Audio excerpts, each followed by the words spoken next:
Welcome into the Dynasty Tailgate Podcast, part of the Semi-Pro Fantasy Sports Podcast Network. We are happy to have you here today. We are officially in a bowl season. College football season pretty much over. It's not completely over. Still a couple games left to play. But as far as draft prep goes, today is kind of the beginning of, getting to the next level of that. So we still have the national championship to go. It did not go how I saw happening. I did not think Georgia and their defense was going to get beat by Alabama. I was wrong. It happened. It's exactly what, Alabama fans thought was going to happen the entire season. I thought the defense was better than that for Georgia. I was wrong. They were made to look foolish out there. And, it happens. It happens, So that'll be fun. Georgia's going to play Michigan in the 2-3 matchup, and then Alabama is going to play Cincinnati in the 1-4 matchup. Should be a fun experience. I cannot wait to watch those games. Kind of seems like Alabama's year yet again. Bryce Young seems like the Heisman winner. I don't think there's really much competition. I know that other people were hoping there would be different names invited to the Heisman ceremony. It's Bryce Young's award, and everyone else is there to just help him, or just help him celebrate winning the Heisman Trophy. And that's, it's good for Bryce Young. Alabama, they're the lovable underdogs. That's Alabama for you. So today's podcast, we are going to talk about draft eligible quarterbacks for 2022. We're just going to jump right in. The most important position on the field is the quarterback. So we just need to get everybody prepped and primed for who is going to be available in this draft. Okay, let's just get it off our chest right off the top. 2023 is a much better class. Bryce Young next year will be available, and he will be the number one pick in the draft no matter what. There will not be a question about who we are tanking for, who's the guy. It's Bryce Young. That's okay. But that's not until next year. 2023 is a year away. So let's talk about 2022 right now. So if you've listened to any kind of draft coverage at all, and including a little bit of this podcast, but I think I'm kind of coming around to it, you will know that this draft class is not great. And you might be able to get a quarterback later in this draft. And I think there's a couple in here that you might be able to develop into a starting NFL quarterback. So if we do remember, and, I'm going to preface this by saying that these players, exceeded what anybody thought their expectations were. But if you remember, Deshaun Watson, Patrick Mahomes, quarterbacks like that went after number 10 in the draft. And those are two of the best quarterbacks in the NFL right now. So there is a chance that although you fall past, number 10 in the draft, you could still be an all-time great quarterback. We don't need to go back to Tom Brady getting taken in the 6th round. It's just how it is, So let's just get on to these quarterbacks that are here today right now. I will start at the top with my number one quarterback in the draft. I think it's becoming consensus, and I think it will be by the time drafts prep actually starts. I've seen Mel Kiper. He's already on some crazy shit. But we'll get to who is number one for, I'm pretty sure, everybody right now, and that's Kenny Pickett from the University of Pittsburgh. And I really like this kid's game. Everybody saw the controversial slide. If you haven't, go check on social media. Just type in Kenny Pickett, and you will see the controversial fake slide that he did in the ACC championship, which, it's not within the spirit of the rules, in my opinion, to do that, because you're trying to protect the health of the quarterbacks. And if you fake slide, you're going to end up getting hurt or get somebody else hurt in the future because, well, I thought it was a fake slide. I thought, he looked like he was getting back up, and, I just had to lay one right into his chest. There's a lot of gray area there. And, Kenny Pickett, smart heads up play. I'll give him that, but it was a little different than we like. So completion percentage this year, 67%. Not bad. That's right about in the middle of all of the quarterbacks that are eligible in this draft. 4,300 yards, 42 touchdowns, 7 interceptions. He also added 233 on the ground and 5 rushing touchdowns as well. Solid stats. He's got the arm, he's got the accuracy, he's got everything that you want in a starting quarterback. So, what are his downsides? He doesn't always bring it. There is certain parts of his game that are not going to translate to the next level. He's going to have to show that he can do some things. He can be a statue at times. He's not an overall good rusher. I mean, sans that 58-yard rushing touchdown that he had where he fake slid, he's not really known for being a big scrambler, which isn't always a problem, but you would like to think that you got that in the back pocket just in case. Decision-making, pretty good. I don't see that it's above average, but it's not below average. It's right in the middle. So Kenny Pickett is a really great quarterback. I personally think if he goes to the right team, and we're talking like Pittsburgh or, I'm off the top of my head, I can't even think of who would be taking a quarterback as high as, maybe the Eagles.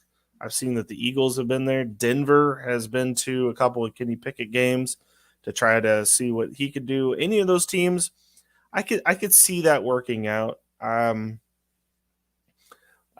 think he would have to go to an established team to be good in year one. But there's a chance that Kenny Pickett year one could come out and surprise a lot of people. So I really think that next year, we'll be looking back at Kenny Pickett as one of the people in this draft class, maybe even 2 years from now. We're going to look back and say, like, whoa, okay, why didn't we see that guy coming? I think he will be the guy. I don't think he will be taken before maybe, I think number 6 is where this draft starts for quarterbacks.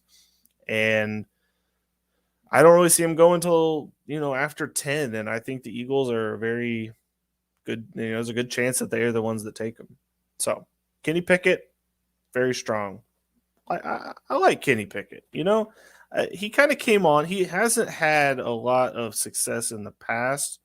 He's not been bad in the past. I don't want that to be what somebody takes away from this conversation. But I just want everybody to think of Kenny Pickett as the QB1 in this class because I think that's personally what we're looking at here. So, move on to the second quarterback in this class. Oh, by the way, Kenny Pickett's OC was named Whipple, and I think that's just an amazing name.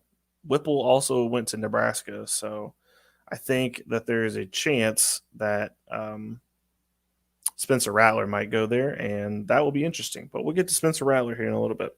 Matt Corral, Ole Miss, plays for Lane Kiffin, and Jeff Lebby is the offensive coordinator down there, who has recently moved on to Oklahoma.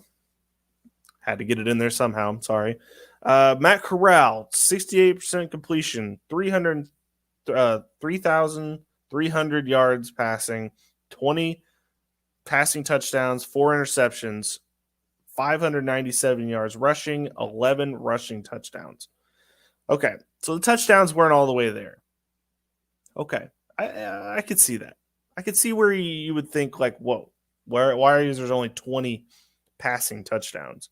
They were a heavy rushing team. The running backs on the team often sniped the touchdowns, as you could see Matt Corral himself having 11 rushing touchdowns, and that's the quarterback of the team. There's a lot of rushing touchdowns that went to the 2 backs on the team as well. But Matt Corral played for Lane Kiffin, played for Jeff Lebby, and those are 2 really good quarterback whisperers, if you will, and he's got the training to be prepared to go into this draft and be a solid contributor day one. I think we're again looking at the back half of the first round. I don't think that he's going to be able to start right away, but I think that, if you needed him to, I think he could be able to do it. I think there's going to be some growing pains at the next level. Definitely. He's very careful with the ball, which is what you want in a starting quarterback. And I think that that's going to end up being what gets him the starting role at the next level. He's not a gunslinger necessarily, but he's also, he makes good decisions. And I think that, like I said, that's what you want at the next level. That's what getting Mac Jones, as good as he's been this year. Mac Jones is just taking care of the football. That's all it is. Bill Belichick does not want to expose Mac Jones for being limited in any way, shape, or form. I mean, we all saw the Monday Night Football game where he threw 3 total passes. Now, given the conditions were not ideal, that was a fucking storm of all storms that they were going through. And Bill Belichick's just like, hey, Navy midshipmen run it 45 times a game. What can we do? And that's just about what he chose to do. But Matt Corral, similar. I don't think he's not similar to Mac Jones, but I think that if you're going to get the most out of Mac Jones at the next level, especially year one, I think it's going to be through very limited but strategic passing. I don't think you're going to have a gunslinger, Justin Herbert, that kind of thing. And, for Dynasty, I think that's just how you're going to have to handle him. You're going to have to handle him as a quarterback who does not air it out all the time, but takes care of the football. Honestly, Trevor Lawrence has been a lot like this year for the Jaguars. They have not been super air out the ball. Trevor Lawrence is making very careful and business decisions. He does not want to turn the ball over. And I think that that's kind of what we're going to look at here with Matt Corral, at least year one. That's how I view him going. And we'll see. There's still a lot that could change here. Justin Herbert's kind of like one of the all-time, like he was very careful in college. And then when he got to the NFL, he's like, let me air this out real quick and see what we can do. And he ends up being, known as a deep passer. This year, not so much, but year one, he was definitely known as a long ball guy. But I think that's kind of how you're going to use Matt Corral. Maybe it changes at the next level, and maybe he goes into the right system that would, elevate him to do that. And just how it is right now, I think he's going to be a careful guy at the next level. All right, let's go on to a wild card. Malik Willis. He started out the year red hot, and I would have told you he was the next Cam Newton. In fact, I said it on this podcast. He looks like Cam Newton. He does not. He's 6 foot. He's kind of smaller than him. He totally fell off at the end of the year, by the way. It was strong start at the beginning, weak start at the end. Malik Willis started his career at Auburn before he transferred to Liberty, so I don't want everybody to think like, oh, small school guy. Oh, he's really – what's going on there? He did start at a big school and then transferred to a small school because I think he wanted to play for Hugh Freeze, and I can't blame him for that. So stats-wise, 61% completion percentage, 2,600 yards passing, 24 touchdowns through the air, 12 interceptions, 820 yards on the ground, 11 rushing touchdowns. 11 rushing touchdowns has been a theme this year for a couple quarterbacks. So Malik Willis, not all that accurate. He's a really good scrambling quarterback. He's going to need a lot of work. He's going to be very raw coming into this draft. And that there's something to be said for that. I think that if you get him the right training, I mean, I guess you could say this about any quarterback. I don't know why I'm saying it like this is just a Malik Willis thing, but if you develop him correctly, I think that you could strike gold with Malik Willis in this draft. It's not Lamar Jackson. It's not Cam Newton. Those guys were, in my opinion, much better rushers than Malik Willis, especially since Malik Willis at the end of the year, I mean, he had like 600 yards through the first 10 games. And the last 4 games, he's only, gotten 200 yards. It's been a rough year. He's, against better competition, he was not good. He played Ole Miss. That was horrible. However, that's Liberty protection, Liberty wide receivers, Liberty running backs, blah, blah, blah, blah, whatever. Malik Willis, if he's going to be one of the top quarterbacks in this draft, you would think he would be able to overcome that, and he was unable to. So Malik Willis, kind of have my doubts a little bit, but we'll see. Sam Howell for North Carolina. Going into the season, he was QB1 for a lot of people.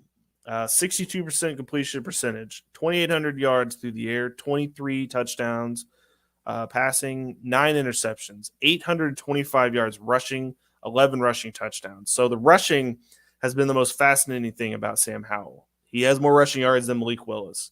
There's only one other quarterback that we're going to talk about today that's going to have more rushing yards than him. 11 touchdowns on the ground. Seems to be that was the number that every quarterback stopped at this year for rushing touchdowns. Sam Howell had a lot of up and down games, and he really at the beginning of the season was very poor. It came on more towards the end of the season when he had an established receiver in Josh Downs, kind of hit his stride. We did not know how Sam Howell was going to handle, losing the amount of weapons he lost last year. He lost Michael Carter. He lost De'Ami Brown. He lost Javonte Williams. Those were huge weapons for him, and he was going to have to adjust not having those guys anymore. And for the most part, he did at the back half of the season. It was the beginning of the season that was really rough. He was still trying to find his way. And so I don't really want to hold this season against Sam Howell. I think that there's still a lot of good in there. And if you go back and look at his junior tape, I think there's still something there. So Sam Howell's the last quarterback that I would feel comfortable taking in the first round, which is going to be controversial based on the next two we talk about. But I like Sam Howell. I think if he ends up in the right system, he's going to be fine. That's, kind of whatever analysis. But Sam Howell is good. I think that we need to give him the benefit of the doubt. And if he ends up in a good situation where he can start right away, I think that there is something to be said. And maybe you can take him in a dynasty draft and feel good about maybe him starting next year. So on to Desmond Ridder. Mel Kiper has him number 2 on his quarterback board. I think that is insane. I just do. So, okay. 65% completion percentage, 3,100 yards passing, 30 passing touchdowns, 8 interceptions, 361 yards rushing, 6 rushing touchdowns. I don't have anything against Desmond Ridder. It's going to seem that way as we go on through the draft process. I do not. It's not me having something against him at all. I just don't love Desmond Ridder as a NFL quarterback. He seems like one of those classic great at college football guys, but when he gets to the pros, the jump from level 1 to level 2, there's a lot of growing pains there. And that's just I just see him in that light. He has been very good for Cincinnati this year. He's one of the main reasons that they're winning. Personally, the defense is, I think, the main reason they're winning, which is why it's when we get to some of the defensive players on Cincinnati, it's going to be well, here's the real reason Cincinnati is as good as they're playing. Desmond Ridder, on the other hand, I think that he does enough. He's a good game manager. It's going to take a coach that is willing to understand that he is not going to kill you through the air. He's going to have to be very surgical about where he places the ball. I don't know how many NFL teams are going to be willing to put up with that, how many teams are going to be willing to give him the time to develop that he needs. But here's the thing. It's not up to me. It's going to be a GM falling in love with him. And Mel Kiper already putting him at number 2 may convince a GM that he might be a little bit better than he is. But it's not one of those guys you just throw out there and let him do work. He needs structure, and that's how you're going to get the most out of Desmond Ridder.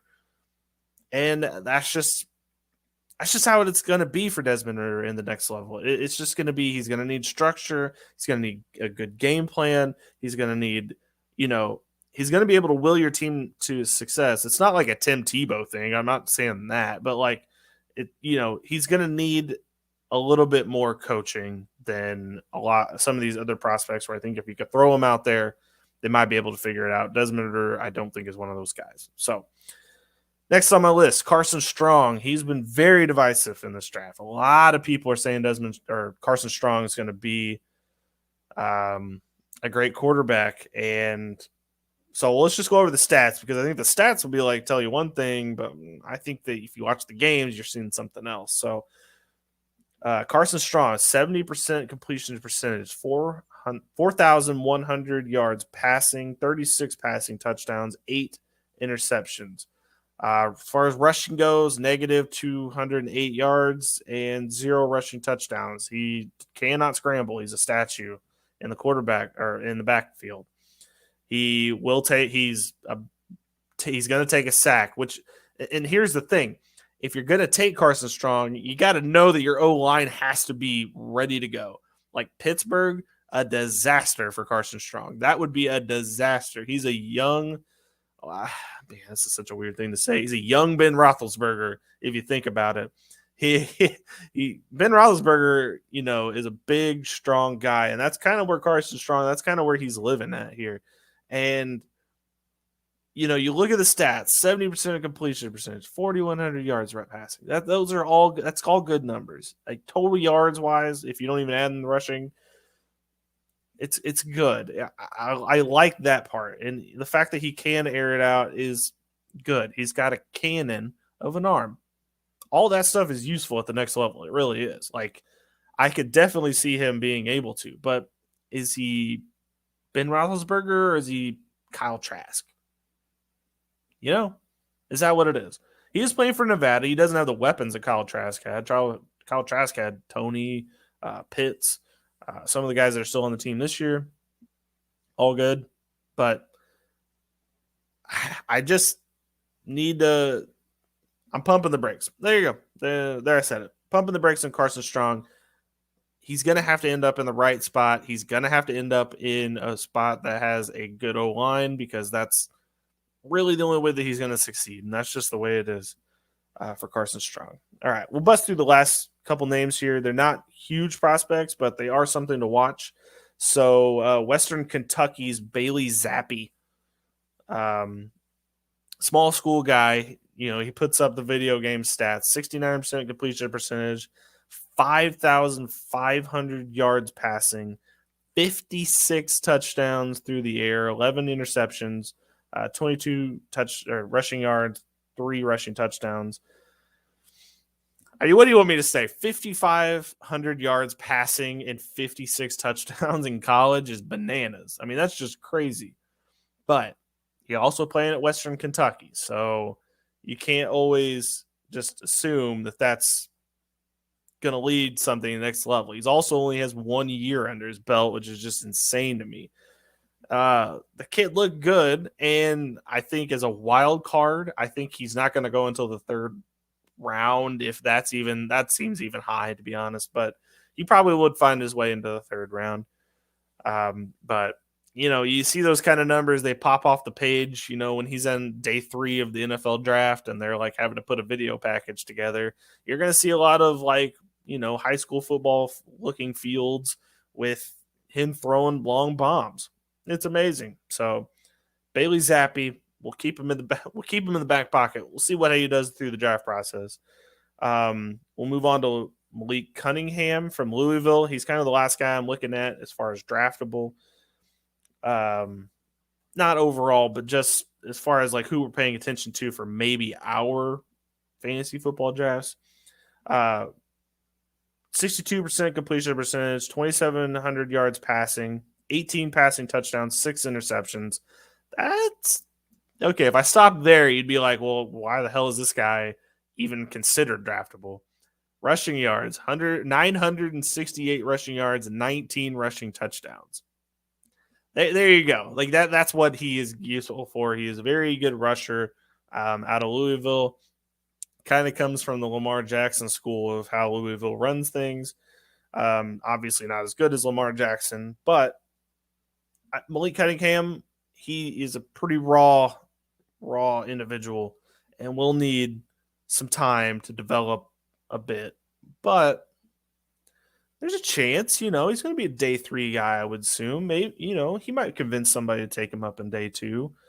I don't think so. I think he's more of a 5th rounder. And he's going to sit on the bench, but there's he's going to be one of those guys that has a really good game in a couple years, and people are going to be like, man, Malik Cunningham, I remember him. Dynasty Tailgate, they talked about him. Yes, Malik Cunningham is that guy. So That's it for Dynasty draftable quarterbacks. However, I do want to mention Sam Hartman from Wake Forest would probably be either 5 or 6 on this list. But he has not declared. I don't think he's going to. He's a redshirt sophomore. He has played his 3 years, so he is able to be drafted, but I kind of suspect he's going to go back to school. Spencer Rattler has kind of said he's going to transfer to another school. He is draft eligible, but I don't think that he's going to do that. I think he's going to go to Nebraska, UCLA, maybe Arizona State, one of those 3, and give it another year in college and then come out next year, which might be a mistake based on who's coming out next year. But if he thinks that's what he needs to do, then, that's his decision. Moving on, Virginia, Brennan Armstrong, also not declared for the draft. Probably going to go back to school, I would assume. But, Brennan Armstrong's really good at Virginia. And he's got a lot of good skills. I do think he would make the correct decision in going back. He's going to wait until he gets his draft grade from scouts before he goes back. But I think once he sees that draft grade, he might kind of get the idea of like, hey, maybe I need to go back for one more year just to get some more years under my belt. But I'm saying that, but next year's draft class is going to be insane. We won't even get into it yet because 2023, if you need a quarterback, holy bleep, there's going to be a lot of quarterbacks. And then last one, Washington, Jake Hayner. He transferred from Fresno State up to Washington to play with his coach that also went from Fresno State to Washington, which he's going to go back to school. I know that there was talk of him coming out in the draft. Some people had him in the first round. Caleb, looking at you, my guy, if you are watching this for some reason. But Jake Hayner, not it yet. He's going to need another year. But this is just more what I'm telling you is next year's draft class is going to be insane for quarterbacks. So if you need a quarterback, if teams need a quarterback, like the Eagles, like what a bad year to have 3 draft picks because there's going to be plenty of defense. And if that's what they're going to try to build, then, they've got plenty of that. But as far as if you need a quarterback, next year will be the draft. Seattle looking at you, seeing as how you probably are going to have to tank this year. And then Texans probably in the same boat if Deshaun Watson ends up getting traded. So that puts a cap on the preliminary quarterback discussion. I will talk about it more as time goes on. We're just getting it out there, getting everybody ready, kind of making, you're scribbling down your notebook. I'm doing the same thing. Got a notebook sitting right here. Scribbling down every day. Got bowl games to go. Don't think a lot of these guys are going to play. Desmond Ridder is for sure going to play because he's playing for the national title. So I would bet Desmond Ridder plays. The rest of these guys, I doubt. Kenny Pickett's definitely not. Matt Corral is definitely not. Malik Willis, I don't think is. Sam Howell, maybe. Carson Strong, maybe. Bailey Zappi, maybe. Malik Cunningham, maybe. A bunch of maybes, the rest of this list. As far as the Senior Bowl goes, Desmond Ridder is going to be there. Malik Willis is going to be there. I would bet Carson Strong might be there. But the rest of these guys, I don't, Kenny Pickett's a junior, so he's not going for sure. Not positive about Sam Howell either. But, so that's kind of what we're looking at right now. That's the quarterback discussion for today. Thank you for tuning into the Dynasty Tailgate podcast. I'm very happy to have you. Next week, we are going to talk running backs. We're going to give a little primer on the running backs. A couple of good running backs in this draft, Got the big 3 up top, but there's some guys climbing in there. Hassan, I blanked on his name. Hassan Haskins from Michigan. He's got my eye. I'm looking at you, Haskins. Going to play in the semifinal game, so that would be fun to watch. They're going to need everything they can get against that Georgia defense. That D-line is ferocious. So that's all I got for this week. Bowl season is right around the corner. Check out every game on the slate. Please subscribe to this feed. Subscribe on YouTube. Subscribe everywhere you can. Thank you for tuning in to the Dynasty Tailgate Podcast. I'm at Ombre Vendor on Twitter. Come shout out. Come talk to me in the Discord. Come, just say what's up. Say what's up. So if you have any questions, DM me. Shout me out. Say like, hey, this idiot thinks Kenny Pickett's the best guy in the draft. What do we think of this guy? Just, chat me up. I'll definitely talk. So have a great weekend. Have a good rest of your day today. And we will see you next week where we talk running backs here on the Dynasty Tailgate Podcast.